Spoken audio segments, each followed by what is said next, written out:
Chicken முர்த்தபக் என்ன தான் சொல்லுங்கள், துபாய் வந்ததுக்கப்புறம் நிறைய ஃபுட்ஸ் எல்லாம் வீட்டில் செய்கிறதே வந்து கிடையாது. காமனாக சொல்கிற ஒரு விஷயம், 2 பேத்துக்கு என்னங்க சமைக்கிறது அப்படின்னு சொல்லியே பாதி விஷயத்தை வீட்டில் சமைக்கிறதே விட்டாச்சு.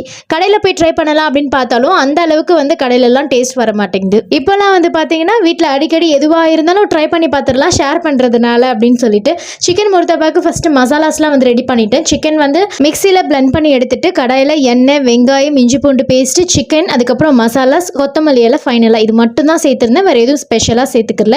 நம்ம நல்லா வந்து வேக வச்சிருக்க இந்த சிக்கன் மசாலா இருக்குது பார்த்தீங்களா, அது ஒரு பவுலில் முட்டை உடச்சி ஊற்றிட்டு அது கூடவே சேர்த்து நல்லா பீட் பண்ணி எடுத்து வச்சுக்க போகிறேன். இந்த மாதிரி பண்ணுறதுனால நல்ல ஒரு பைண்டிங் வந்து இருக்கும். அவ்வளோ சீக்கிரம் மசாலாஸ்லாம் வந்து உதிர்ந்து போகாமல் இருக்கும். இன்றைக்கி மைதா யூஸ் பண்ணாமல் கோதுமை மாவு யூஸ் பண்ணியிருக்கிறதுனால நம்ம மைதா போல் நல்லா ரப்பரையாக இழுத்து வந்து பண்ண முடியாது. ஆனால் எந்த அளவுக்கு மெலிசாக தேய்ச்சி எடுக்க முடியுமோ அந்த அளவுக்கு நல்லா மெலிசாக தேய்ச்சி எடுத்துக்க போகிறேன்.